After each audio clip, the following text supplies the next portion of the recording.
భారత్ నుంచి home bound movie ఏకంగా the best international features విభాగంలో ఆస్కార్ 2026కు షార్ట్ లిస్ట్ కావడం ఇప్పుడు సంచలనం కలిగిస్తోంది. ఈ సినిమా విమర్శకులనే కాదు, షారుఖ్ ఖాన్, విక్కీ కౌశల్, హృతిక్ రోషన్ సహా ఎంతో మందిని మెప్పించింది. ఈ సినిమాను బాలీవుడ్ లో చాలా మంది ఆకాశానికి ఎత్తేశారు. నిజాయితీ ఉన్న కథ, అంతే మంచి నటులుంటే ఏ సినిమా అయినా హిట్ అవుతుందనడానికి ఇది ఓ ఉదాహరణ.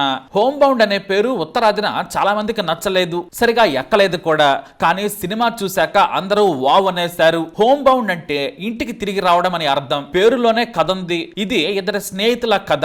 చందన్ కుమార్, మహమ్మద్ షోయబ్ అలీలు బతుకు తెరువు కోసం వేరే ప్రాంతానికి వెళతారు. సూరత్ లో ఫ్యాక్టరీలో పనిచేస్తారు. ఈ లోపు కరోనా దేశాన్ని కుదిపేస్తుంది. దేశంలో లాక్డౌన్ విధిస్తారు. ఫ్యాక్టరీ మూతపడుతుంది. తమ దగ్గర ఉన్న బియ్యం సహా అన్ని నిండుకుంటాయి. చేతిలో కొద్దిగానే డబ్బులుంటాయి. ఫ్యాక్టరీ ఎప్పుడు తెరుస్తారో తెలియదు. దీంతో చందన్, మహమ్మద్లు సూరత్ నుంచి 1400 కిలోమీటర్ల దూరంలో ఉన్న తమ ఇంటికి వెళ్లాలనుకుంటారు. కానీ లాక్డౌన్ కారణంగా పోలీసులతో దెబ్బలు కూడా తింటారు. చివరకు ఓ లారీ ఎక్కి ప్రయాణం మొదలు పెడతారు. కానీ చందన్ కప్పుడు కరోనా సోకుతుంది. ట్రక్ నుంచి కిందికి దించేస్తాడు డ్రైవర్. చివరకు చందన్ ను భుజాల మీద మోసుకుంటూ తీసుకొస్తాడు మహమ్మద్. ఎవరూ సాయం చేసే పరిస్థితి లేదు. రోడ్డు మీద జనం కూడా కనిపించరు. చివరకు మధ్యలోనే చందన్ చనిపోతాడు. పోలీసులు కరోనా డెత్ గా పరిగణించి ఆసుపత్రికి తీసుకెళ్తారు. హోమ్ బౌండ్ అంటే ఇంటికి తిరిగి రావడం కదా. ఉపాధి కోసం ఇంటి నుంచి దూరంగా వెళ్లిన ఇద్దరు స్నేహితుల్లో ఒక్కరే తిరిగి వస్తారు, ఒకరు శవంగా తిరిగి వస్తారు. ఇది సింపుల్ గా కథ.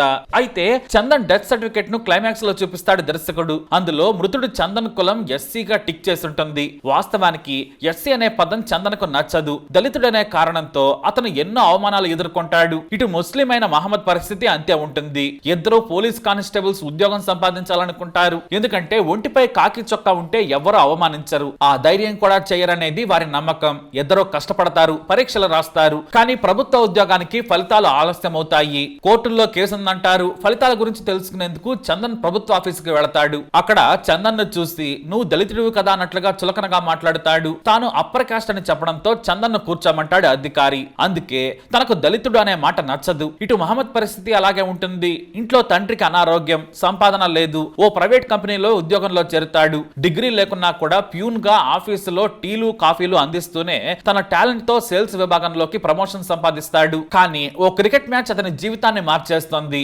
కంపెనీలోని వారంతా పార్టీ కోసం ఓ ఫామ్ హౌస్ కి వెళతారు. అక్కడ పాకిస్తాన్ ఇండియా మ్యాచ్ జరుగుతూ ఉండగా టీవీలో అందరూ చూస్తుంటారు. భారత్ గెలుస్తుంది. అయితే అక్కడ మహమ్మద్ ముస్లిం కాబట్టి పాపం పాకిస్తాన్ ఓడిపోయిందని బాధపడుతున్నట్లుందని కొంతమంది కావాలని హేళన చేస్తారు. అక్కడే వారితో వాగ్వాదం పెట్టుకుని ఉద్యోగానికి రాజీనామా చేస్తాడు మహమ్మద్. అప్పటికే తన క్లోజ్ ఫ్రెండ్ చందన్ సూరత్ వెళ్లిపోతాడు. ఓ ఫ్యాక్టరీలో పనిచేస్తూ ఉంటాడు. అక్కడికి వెళ్లి మహమ్మద్ కూడా స్నేహితుడితో కలిసి ఓ బట్టల ఫ్యాక్టరీలో పనిచేస్తాడు. కానీ కరోనా వారి జీవితాన్ని మలుపు తిప్పుతుంది. కరోనాతో దారిలోనే చందన్ చనిపోతాడు. అతను చనిపోయాక పోలీస్ కానిస్టేబుల్ అపాయింట్మెంట్ ఆర్డర్ వస్తుంది. కానీ అప్పటికి చందన్ ప్రాణాలతో ఉండడు. తన స్నేహితుడి స్ఫూర్తితో మహమ్మద్ మళ్లీ పరీక్షలకు ప్రిపేర్ అవుతుంటాడు. ఇది కథ.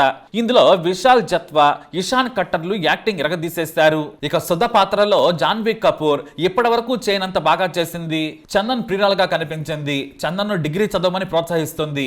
అక్కడ కూడా కాలేజ్ అప్లికేషన్ లో క్యాస్ట్ కేటగిరీలో జనరల్ అని రాస్తాడు చందన్. ఇలా నిజ జీవితంలో సమాజంలో ఎదురయ్యే సామాన్య పాత్రలు, ఘటనలతో సినిమాను ఆద్యాంతం హృదయానికి హత్తుకునేలా తీశాడు దర్శకుడు నీరజ్ ఘైవాన్. కులగజ్జి, మతపిచ్చి, ప్రభుత్వాల నిర్లక్ష్యం, అవినీతి, కరోనా కష్టాలు, శ్రమ దోపిడీ, ఇద్దరు యువకుల ఆశలు, గొడవలు, కుటుంబ బాధ్యతలు, ప్రేమ, భవిష్యత్తు, ఇలా ఒకటేంటి అన్నింటినీ సృష్టించాడు దర్శకుడు. మన దక్షిణాదిలోనూ కులగజ్జం తక్కువ లేదు. ఎవడి కులం ట్యాగ్ తో వాడు గోక్కుంటూ ఉంటాడు. ఇక ఉత్తరాదిన దళితులను మనుషులుగా కూడా చూడరు. ఒక సీనియర్ ఐపీఎస్ అగ్రకుల అధికారుల వేధింపులు తట్టుకోలేక ఆత్మహత్య చేసుకున్న ఘటన కూడా మనం చూసాం.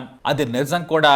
ఆ డీజీపీని కూడా సస్పెండ్ చేశారు. ఇందులో చందన్ ఓ డైలాగ్ చెబుతాడు, నేను జనరల్ కేటగిరీలోనే ఉద్యోగం సంపాదిస్తాను. ఎస్సీ అని తెలిస్తే కానిస్టేబుల్ అయినా సరే పోలీస్ స్టేషన్ లో నాకు చీపురిచ్చి ఉడిపిస్తారు. నేను ఆ పని చెయ్యను. నాకు ఆత్మగౌరవం ముఖ్యమంటాడు. ఉత్తరాదిలో దళితుడంటే ఎన్నో అవమానాలు భరించాలి. నేటికి ఈ కులగజ్జి తగ్గడం లేదు. ఇలాంటి మాటలు, ఘటనలతో ఎమోషన్ ను అద్భుతంగా తెరకెక్కించాడు దర్శకుడు నీరజ్. అందుకే ఈ సినిమా ఆస్కార్ కు నామినేట్ అయింది. నెట్ఫ్లిక్స్ లో ఉంది. ఓసారి మీరు కూడా చూసి మీ ఫీలింగ్ తప్పకుండా కమెంట్ ద్వారా తెలియజేయండి. మరికొన్ని ఇంట్రెస్టింగ్ వీడియోస్ కోసం మా ఛానల్ తప్పకుండా ఫాలో అవ్వండి.